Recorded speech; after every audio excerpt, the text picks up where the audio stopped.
Hello friends, welcome to tasty take off tours. இன்றைக்கி நம்ம என்ன பார்க்க போகிறோன்னா மேங்கோ ஸ்டிக்கி ரைஸ். இது வந்து தாய்லாண்ட் ரெசிபி. ஸோ இந்த ஸ்டிக்கி ரைஸ் வந்து நாங்கள் ஆல்ரெடி அந்த வேலியிலேருந்து எங்கள் ஹஸ்பண்ட் வந்து வாங்கிட்டு வந்திருக்காங்க. நம்ம நார்மல் ரைஸை வச்சும் இது பண்ணலாம். ஸோ வாங்க நம்ம எப்படி பண்ணுறதுன்னு பார்க்கலாம். இதுக்கு வந்து ரைஸை வந்து ஒரு 20 மினிட்ஸ் வந்து நல்லா ஊற வச்சுருங்க.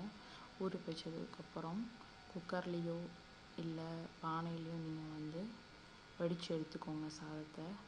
அந்த வடித்து எடுத்த சாதத்தில் கோகோனட் மில்க்கும் கொஞ்சம் சால்ட்டும் ஆட் பண்ணி வச்சுருங்க. அதுக்கப்புறம் நம்ம அதுக்கு வந்து ஒரு சாஸ் ரெடி பண்ண போகிறோம். அதுக்கு என்ன சாஸ்னால் கோகோனட் மில்க்கை வந்து எடுத்து வச்சுட்டு அதில் வந்து கார்ன்ஃப்ளவர், அப்புறம் சுகர் உங்கள் டேஸ்ட் தகுந்த மாதிரி போட்டுக்கோங்க, எவ்வளோ வேணும்னாலும். அதுக்கப்புறம் கொஞ்சம் சால்ட் ஆட் பண்ணிக்கோங்க. இதெல்லாம் ஆட் பண்ணி நல்லா மிக்ஸ் பண்ணிவிட்டு நான் ஓவனில் வச்சுருவேன். நீங்கள் வந்து நார்மல் அடுப்பில் கூட வச்சு எடுத்துட்டா சாஸ் ரெடி ஆயிடும்.